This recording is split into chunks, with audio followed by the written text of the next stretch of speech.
So I would suggest that the potential collectors of India or anywhere should initially look after 3 or 4 things which are very essential for them. As we suggest that normally, for any asset class, when you have not much of knowledge, obviously these potential collectors would be new. So the prime thing which they have to look into is that to begin with, they should pick up only master artists from the modern masters from India like Raza, K.H. Tayyab Mehta, Hemant Majumdar, Souza, etc.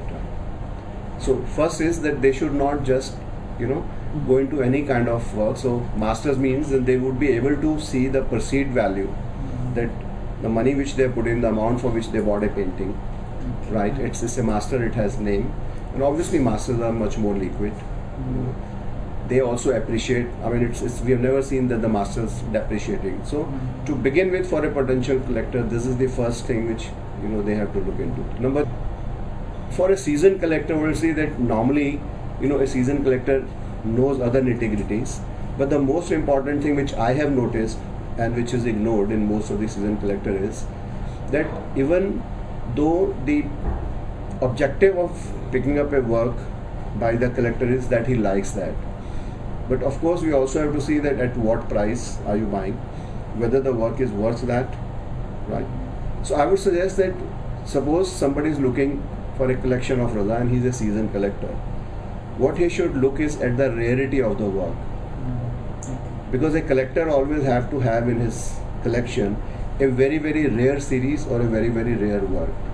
Question is, when you start building your own collection, the most important thing which both seasoned and potential collectors have to see is the provenance, which in any case a seasoned collector always looks into, but a potential collector has to look into the provenance documents and details as to from where the painting is coming, what's the historical importance. This is one factor which is very vital, that a work which has an historical importance would always command much higher appreciation and aesthetic appreciation also. So provenance and the historical valuations are very, very important. This thing. The other area is the authenticity and authenticity guarantee. Now, the origin of the work, certification, these are very important documents, and a full value invoice. That's what we suggest. That normally any buyer should insist and should not go for any undervalued transaction, but should ask for a full payment receipt and also for full payment invoice.